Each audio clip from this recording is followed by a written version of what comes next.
ঝড়ের সাথে কিন্তু বৃষ্টির গতিও অনেক। এই মুহূর্তে কিন্তু মোটামুটি আমফানে কত কি ক্ষতি হয়েছিল এখানে, তো সেই ভয়ে কিন্তু মোটামুটি আগে থাকতে প্রস্তুতি চলছে, তাই তো? তো বন্ধুরা তোমরা দেখতে পাচ্ছ আগে থাকতে একটা প্রস্তুতি বললেই চলে।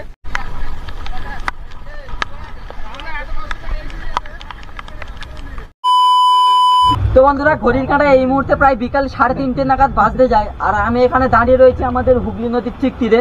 তো আমাদের এই হুগলি নদী এখানে যে আপাতত যে তোমরা সবাই জানো যে রেমাল ঘূর্ণিঝড় আসতে চলেছে আমাদের পশ্চিমবঙ্গের ওপরে।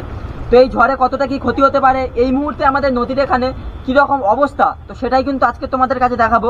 তো ভিডিওটা শেষ পর্যন্ত দেখতে থাকো, আশা করি ভালো লাগবে। তো চলো। তো বন্ধুরা এই মুহূর্তে কিন্তু তোমরা দেখতে পাচ্ছ যে চারিদিকে কিন্তু সমস্ত নৌকা ভুটভুটি যাই বলো না কেন সব কিন্তু মানে খালের মধ্যে দড়ি দিয়ে শক্তপোক্ত করে বেঁধে দেওয়া হয়েছে। যেহেতু রেমালের সতর্কবার্তা দিয়ে দিয়েছে, লাল জারি করা হয়েছে যে ঝড়ের কারণে কিন্তু মোটামুটি সব মানে সমস্ত মাঝি ভাইদেরকে বলে দেওয়া হয়েছে যে তারা যেন না নদীতে নামে। তো সেই কারণে কিন্তু সমস্ত নৌকা ভুটভুটিগুলো আমরা দেখতে পাচ্ছি যে এই মুহূর্তে কিন্তু খালের মধ্যে আটকে রেখেছে ভালো করে দড়ি দিয়ে বেঁধে। তো বন্ধুরা এই মুহূর্তে কিন্তু আমরা দেখতে পাচ্ছি যে এই একটা মাঝি দাদা যে তিনি কিন্তু তার নৌকার জল কিন্তু পরিত্যাগ করছে বাইরে, কারণ এই রেমাল ঝড়টির সাথে সাথে কিন্তু জলোচ্ছ্বাসও প্রচুর পরিমাণে হবে। তো সেই কারণে কিন্তু এনারা নিজেদের জল বাইরে ফেলে দিচ্ছে। কি কাকা সেই কারণে?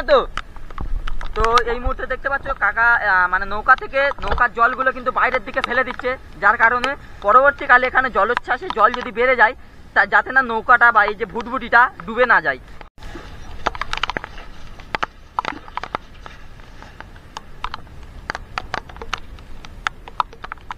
তো কাকু মোটামুটি আমফানে কত কি ক্ষতি হয়েছিল এখানে? তো সেই ভয়ে কিন্তু মোটামুটি আগে থাকতে প্রস্তুতি চলছে, তাই তো? তো বন্ধুরা তোমরা দেখতে পাচ্ছ আগে থাকতে একটা প্রস্তুতি বললেই চলে। কি বলছেন? তো এই কিন্তু কাকু মোটামুটি যে ভুটভুটি সমস্ত জল কিন্তু বাইরের দিকে বার করে দিচ্ছে। তো তোমরা দেখতে পাচ্ছ একটা আতঙ্কের ব্যাপার যে সমগ্র গ্রামবাসীবৃন্দ এবং এই পশ্চিমবঙ্গের সমস্ত মানুষ কিন্তু একটা আতঙ্কের মধ্যে রয়েছে, যে কারণ 26শে মে রাত্রি 9টা নাগাদ কিন্তু এই রেমাল ঝড় আছড়ে পড়বে আমাদের বাংলার ওপর। তো বন্ধুরা এই মুহূর্তে আমি কিন্তু দাঁড়িয়ে আছি আমাদের হুগলি নদীর তীরে, আর এই হুগলি নদীর এই মুহূর্তে এই বাঁধের মোড় এইখানে যে পরিমাণে হাওয়া বইছে তা কিন্তু মিনিমাম প্রায় 40-42 ডিগ্রি তাপ মানে হাওয়া এখানে আমাদের গতিবেগ। তো আপাতত কিন্তু মোটামুটি রেমাল ঝড় আমাদের এই মানে গঙ্গাসাগরে মোটামুটি ল্যান্ডফল হয়ে গিয়েছে। গঙ্গাসাগরে এই মুহূর্তে কিন্তু আমি যদি আমার স্ক্রিনের পর্দায় দেখাই, এই মুহূর্তে যদি উইন্ড অ্যাপের মাধ্যমে আমি স্ক্রিনের পর্দায় দেখাই, তো এখানে কিন্তু মোটামুটি 70 থেকে 80 কিলোমিটার বেগে আমাদের গঙ্গাসাগরে এখন আপাতত ঝড়টা চলছে। আমি একবার আমাদের এই মানে হুগলি নদীর তীরে দেখাবো। আমি কিন্তু এই মুহূর্তে রয়েছে হুগলি নদীর তীরে। হাওয়ার গতিবেগ দেখে তোমরা কিন্তু বুঝতে পারছো যে এই মুহূর্তে কতটা পরিমাণে এখানে হাওয়া বইছে। তো মোটামুটি কিন্তু হাওয়ার সাথে শুধু কিন্তু হাওয়া না, তার সাথে কিন্তু ঝিমঝিম বৃষ্টিও। এবং সাথে আমি একটা জিনিস দেখাবো যে বিগত বছরে যে মানে আমাদের এখানে যে ঝড়টা বেশি হয়ে গেছে যে আমফান, সেই ঝড়ে এখানে কতটা ক্ষয়ক্ষতি হয়েছে। তো এই কিন্তু মোটামুটি আমাদের হুগলি নদীর বাঁধ এবং এই বাঁধটা কতটা ভাবে ধ্বংস হয়েছে সেটা তোমরা ভালোভাবে দেখো। তা মোটামুটি কিন্তু এই মুহূর্তে নদীতে এখন মানে ভাটা চলছে। যদি এই মুহূর্তে কিন্তু নদীতে জোয়ার আসে, সুতরাং এই নদীর বাঁধে মানে বাঁধ টপকে কিন্তু ওই পারে জল চলে যায়। তো সাধারণত তো মোটামুটি কিন্তু ওই জায়গাগুলিতে এই মুহূর্তে কিন্তু প্রায় না হলেও পাতে 1 হাঁটু করে জল। তো এই জলের মাঝে আমরাও কিন্তু চলে এসেছি এবং তোমাদের কাছ সাথে নিয়ে এই নদীর মাঝে এখন আমাদের কি পরিস্থিতি। রেমাল ঝড় এসে আমাদের এখন মানে এই যে আমাদের গ্রামের সাধারণ মানুষ কতটা আতঙ্কে রয়েছে।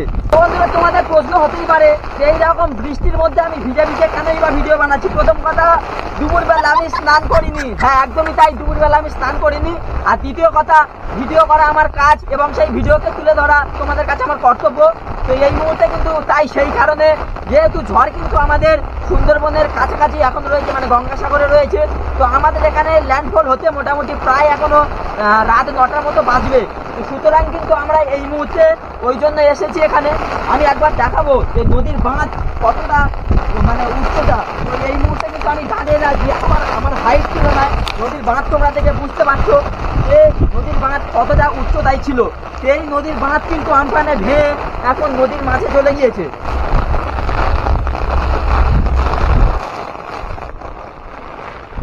তো বন্ধুরা আমি কিন্তু এই মুহূর্তে বাধ্য হয়ে আমার ক্যামেরার ওয়াটার কেসটা পরিয়ে নিতে বাধ্য হয়েছি, কারণ আমি একবার সামনের দিকে দেখাবো। এই মুহূর্তে কিন্তু মোটামুটি ওই দিকটাই, মানে যেহেতু আমাদের এটা দক্ষিণ চব্বিশ পরগনার ওই পারে কিন্তু ছিল হলদিয়া, মানে সবাই জানো যে মানে মেদিনীপুর।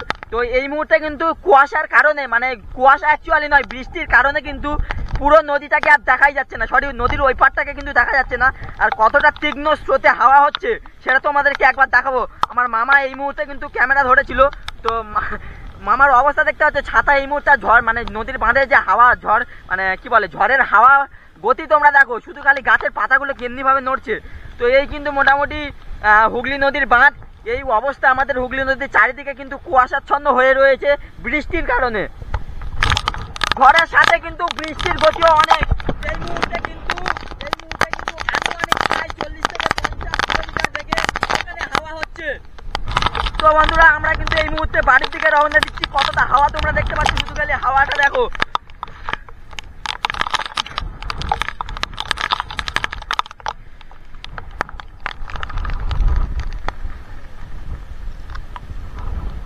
আমি যে বাঁধের উপর দাঁড়িয়ে আছি বা যে রাস্তার উপর দাঁড়িয়ে আছি, মোটামুটি কিন্তু আমফানের সময় এই জায়গাগুলি একদম ভেঙে তছনছ হয়ে গেছিল।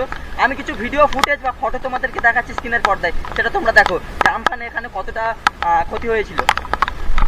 তো বন্ধুরা এই যে বাজে ওয়েদারের মধ্যে শুধুমাত্র তোমাদের জন্য কিন্তু আসা একান্ত এই নদীর পাড়ে। তো আমি কিন্তু একা নয়, এই আমার সাথে আমার বন্ধুরা এসেছে। তো বন্ধুরা তাদের একবার দেখাবো। এই কিন্তু মোটামুটি রয়েছে কৌশিক দা, হরিপদ, অজয় দা, রাহুল দা। আমরা কিন্তু আপাতত মোটামুটি এখন এই নদীর বাঁধ ছেড়ে হাঁটতে হাঁটতে আবার ঘরের দিকে